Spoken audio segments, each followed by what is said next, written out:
Welcome back to the Corral.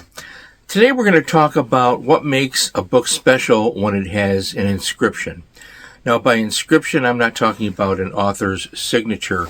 I'm talking about somebody else's signature or mark that's left on it. Over the years, I've had the pleasure of talking to a lot of collectors like myself, and I'd say about 75% of them really don't like to find books, old books, let's say from the 1940s that they collect, that have a name written in it, because that used to be the standard way of identifying the books that people would lend out. They did it with magazines, they did it with comic books and whatever. They would write their name in it.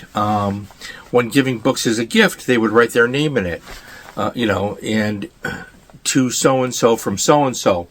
That is still done somewhat today, but back then it was done much more because the readership was far more advanced. And I'm not saying that to be crude, but less people are reading. Literacy levels in the United States among males especially are dropping. But that used to be the standard form. Reading used to be part of the family setup. That's why pulp magazines were so popular. So I'm going to show you some examples.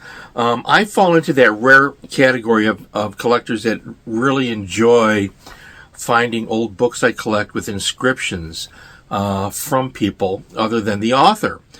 Because it's a sense of ownership. So let me show you some examples. The very first one is Thunder Mountain by Zane Grey. Now this is a signed copy by Zane Grey. It's a reprint from Grosset and Dunlap of Thunder Mountain.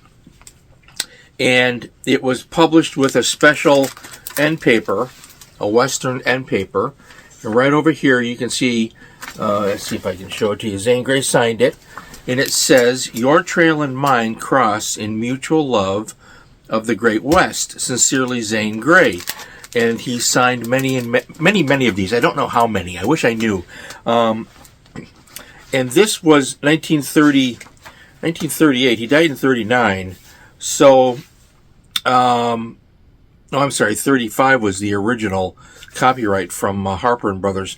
So anyways, he signed a bunch of these. You will still find these on eBay or with rare book dealers, and it's valuable because Zane Grey signed it. Now, Zane Grey signed tons of books. Zane Grey wrote to lots of readers, so his signature is not necessarily rare, although the dealers will tell you it's rare. I think they're scarce because they're in collections like mine. I have multiple books signed by Zane Grey, and I have some documents, a letter signed by Zane, handwritten letter from Zane Grey. I have other things. So Zane Grey's signature is out there. This book, however, is one of those that has an inscription. And the inscription can be found on the title page here, and I'm going to read it to you. It says, "Daddy, from Marion, December 25th, 1938, Merry Christmas." And I get the biggest kick out of that because it was obviously a loving gift from a daughter to her father, and this is a high-grade copy of this particular edition, and that means it's been taken care of. It is well read. It does have some fletching on the side and some spotting, but overall, this is really a really high-grade copy. I have other copies of this signed edition that are not as good as this one. So this was a copy given as a gift in Christmas 1938. Stop and think about that. This is where, as a collector, I realize that I'm a caretaker. My job as a caretaker is to make certain now, going forward, I honor the memory of the people that touched this book, which would start with Zane Grey himself, who signed it. Then it went to a family. Marion purchased it, and she gave it to her father on Christmas Day in 1938. I think that's just absolutely incredible. So there's a lot of love and affection attached to books like this, where you get that inscription, and I think that's equally as valuable to me than having Zane Grey's signature. Again, I'm a collector, and as a collector, I view myself as a caretaker. And I think most collectors do, because we all know we can't take it with us. It's not going with me into the great beyond. So, on behalf of Zane Grey And Marion and her father, I will take care of this book for the remainder of my life, and at some point then it will go to someone else. That's all predetermined. So just wanted to start it out with this one because I think it's special. And because it's special, I'm really proud to have this book in my collection. And I have many such books like this. So let's look at another Zane Grey book. Let's look at To the Last Man. This is a first edition from Harper's. And the date on this would have been, I don't remember, I'm sorry, I'm going to look it up for you. And this would be, Harper's editions, by the way, are harder to find with a dust jacket, 1922, than the Grosset and Dunlap books. So this one is a first. It has the end paper sketch. Sometimes these end paper drawings, these front piece drawings were eliminated in the Grosset and Dunlap reprints in the 30s, 40s, and onward. So this one is not signed by Zane Grey, but it has an inscription. And that inscription, when you open it up, is right here. And I'm going to read it to you. To Roy W. Oakgard, with warmest personal regards, Randolph Scott. Randolph Scott played the title role in To the Last Man in the early 1930s film version. So Randolph Scott has a connection to this. I'm a Randolph Scott collector as well.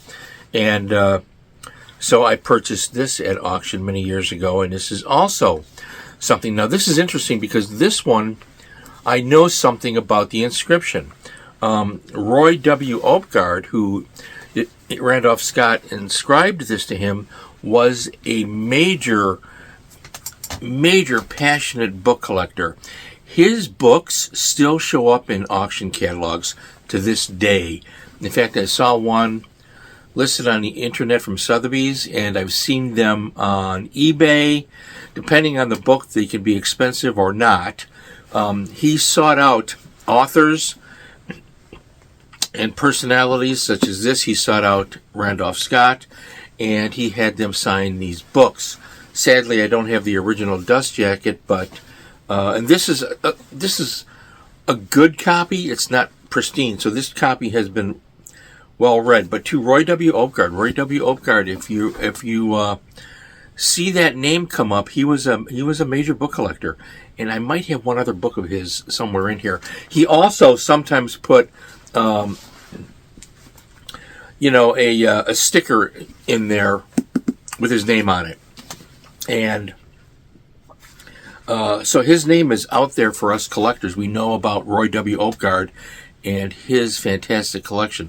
So this one is really special and interesting because it went to a passionate reader, a passionate fan, a passionate book collector, and I'm proud to have that. I'm going to show you two more.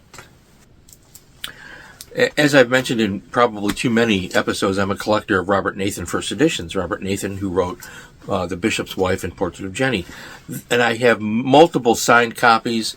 I have other books with inscriptions, but this one is particularly interesting. Journal for Josephine was a 1943 book, and this is the first edition. And it's a rare nonfiction book for him. It's basically a journal for Josephine, a nonfiction about a summer. And he wrote it out and published it. Of course, if you're a Robert Nathan fan, you get to read a rare nonfiction work by him. And it has on the back Buy War Bond, the Buy War Bonds statement during the World War II. Anyways, this inscription is right on the front, right here, by the owner. And it says very simply, "For your birthday, with all my love, Vicky." And then down here, Vicky dated it right here, 1943. So another special book that was given as a gift to somebody that survived the years. It's in pretty good shape. It's not, I wouldn't call it a high-grade copy at all because the paper is, as you can see, the paper is browning pretty quick. That's not unusual. There is a book plate in here. You find these with Roy W. Oakgard as well. And this is my book, and the name of that person is Frank Barnum. And I'm assuming Vicky gave this to Frank Barnum, but I don't know for sure.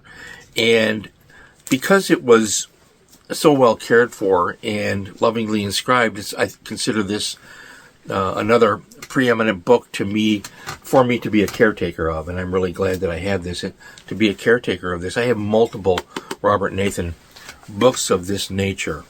So again, I'm in the minority because I enjoy the inscriptions. I enjoy getting them. It doesn't turn me off. It doesn't ruin the book for me.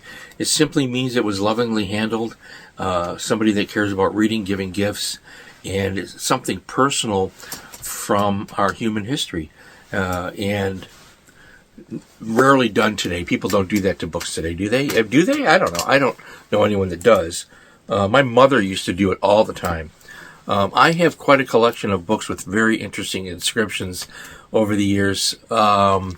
Maybe I'll show you more someday. I have one more to show you today. Today I want to show you Robert E. Howard's Western Tales. This is published by the Robert E. Howard Foundation.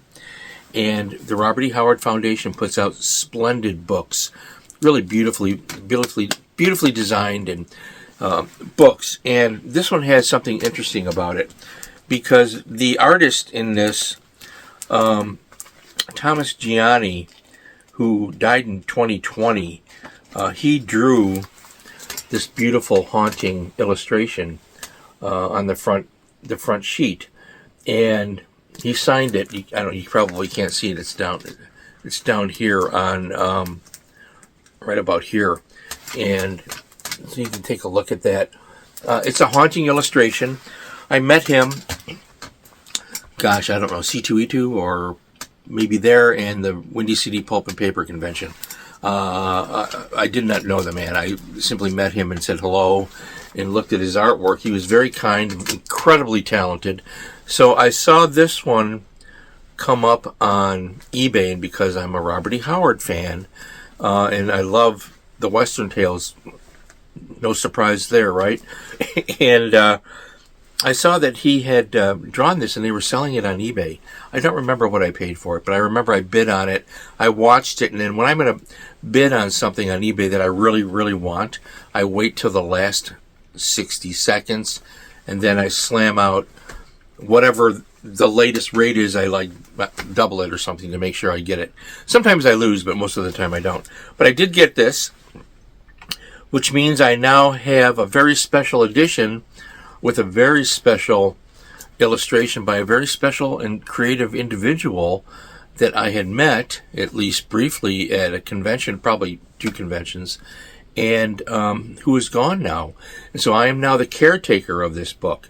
And my responsibility as a caretaker is to make certain that it remains in the condition that it is, so that the next person can enjoy not only the stories of Robert E. Howard, but Thomas Gianni's haunting illustration. James Reesner did the introduction to this, by the way, which is really quite good. Beautiful illustration on the front. And I don't know, this one is pretty cool to me. They only printed 200 of these, and I have number 143, which right here you can see that. So I have number 143 out of 200, which makes it a scarce book, and then I have that beautiful haunting illustration. So there is another example of something in a book, written into a book, drawn into a book, that makes it very special. I don't have many books with drawings in them. I do have a Neil Adams Superman hardcover that he drew Superman on the front page inside for me. I should pull that out and show that to you. And so anyways, I just wanted to talk about, these special inscriptions today that you find in books, and how I don't think people should say, oh, that's worthless now because somebody wrote their name in it or wrote out with love to so-and-so. That to me adds a human quality to it. It adds the idea here that we're touching history. We are touching the past by being the caretakers and treasuring these books and honoring the memory of the people that did this, whoever they may be. And that's a bit of a rant, isn't it? I just had to get that in there for you. I have multiple of those. If you'd like to see more, let me know in the comments. And yeah, obviously I have a lot of signed books too. I just feel that the signatures, when somebody's giving it as a gift, and the different things you can find in books, paperbacks too, I just think it's kind of cool that people touched this, they cared for it. So anyways, I've gone on and on, haven't I? Yet again. Stay well, stay happy. Feed your brain, please, and read a book.